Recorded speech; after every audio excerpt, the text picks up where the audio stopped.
You love the Atari 2600. It's got your favorite games, but it's kind of hard to sit in the back seat on the road, right? Portable Crusader Ben Heckendorn has been busy turning his 2600 into a mobile gaming device. Welcome to the Screensavers, Ben. Thank you. This is awesome. We're going to talk a little bit more of this in a second, but you've essentially turned an Atari 2600 into a portable. That's right. What was the inspiration? I mean, did you want to bring it on the plane, or?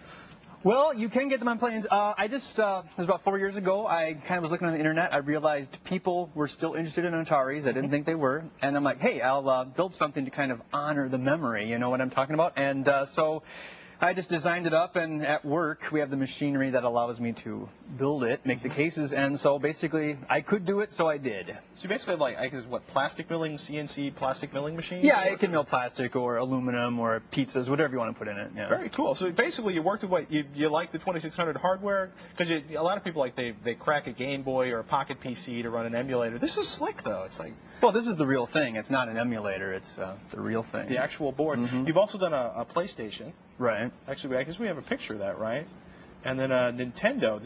Is it basically Super Nintendo? Super Nintendo. Is it basically the same process of converting? Yeah, it is. The PlayStation is, it's got more guts in it. The controller has more things in it, and the PlayStation was rather difficult to cram everything in. But it's the same principle. Yeah.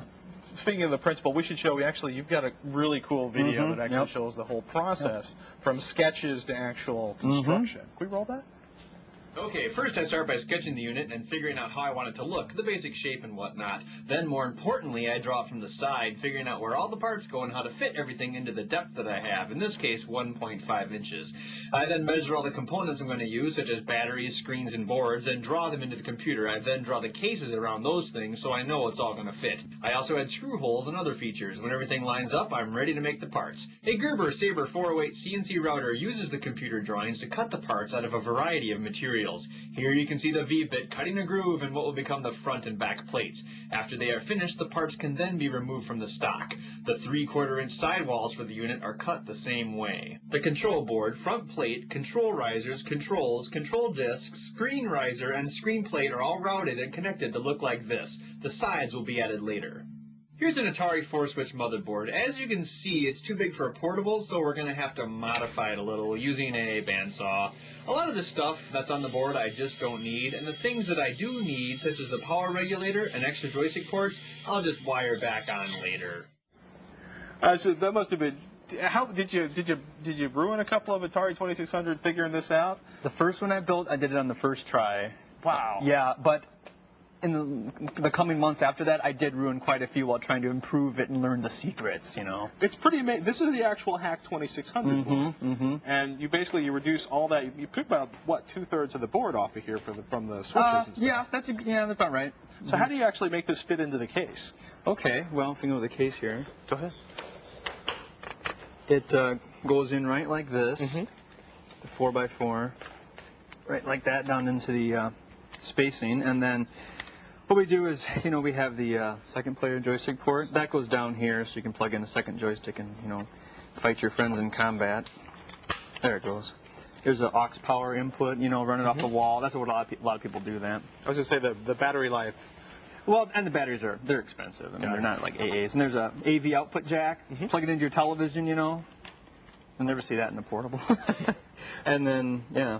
Well, actually, this is the screen. Did it come out of? We have a Casio over there. Did this actually come out of a Casio? No, I just brought this as an example because this is the casing that would be. This is in the actual unit, but it's pretty much the same thing basically. Do you run it off the same AA batteries, or how does that work? The same rechargeable. Yeah, it runs off the same. Yeah, it's 5 volts, just like that. And we should actually point out you use camcorder batteries. Yep. Because I had a camcorder that used those, and I was like, well, there's a battery, and they were kind of small, so I gave it a try, and it worked. How'd you figure out how to make the adapter for the camcorder battery? Well, I went to Radio Shack and browsed through everything, and I saw the little Molex connectors that used to plug wires together. I'm like, oh, those look about right. So I got those and hacked them up, and then kind of bent it, blobbed a lot of solder in, and then bent it and pushed it in, and it held it pretty good. So that's how I hacked that. That's awesome. I mean, basically, you work with what you got. It's the least expensive way to do it. Right. What was the hardest part? The hardest part of designing it or building one? To get it to work, was it like getting the video? Oh out, yeah, or? it was the video. On the internet, they would say things like, here's how to get composite video, like your AV inputs on your VCR out of an old Atari, because they used to have those RF switches. Right. But none of the things on the internet that I could find, they were all kind of inaccurate, so I kind of had to modify what was available. The final solution was to, I don't know if we can get this, use 2 potentiometers and a resistor. For the video, you get the luma and the chroma, and then you can adjust it till it looks right. Oh, cool. It's a nice little hack. And now people actually know how to do it properly. Right, it's on my site, yeah. And how long, from coming up with the idea that you wanted to do this, how long did it take to build the first one? the first one, it was about 2 months. Very cool. That's probably bits, bits here, bits there to put it together, or? Well, again, the video was probably about a month of stumping on my part. That really helped me up. Can we gotta, you've actually, I guess you have your website, is it classicgaming.com? /VCSP. It's a sub-site under the Classic I'm going to put Gaming. this down, otherwise I'll start playing it. Maybe Yeah, we'll it is pretty tempting, I know. You've got Frogger. You know what, and we should also point out, for folks that are ready to build your own, one of our producers actually, have you met Scott? He actually built one based on Yes, I saw that. information He had the retro colors. I mean, it was great. Like yellow and orange, wasn't it? Scott, aren't you supposed to be assistant directing? He's gone. So you have pretty much a step-by-step article up for the screensavers? Yep. Can we fire this out as we go to commercial? Yeah, we can do that. Very cool. Ben's put together an awesome step-by-step article of the screensavers. He's going to put the battery in because I don't want to hurt it. He'd be crazy not to check it out up at thescreensavers.com.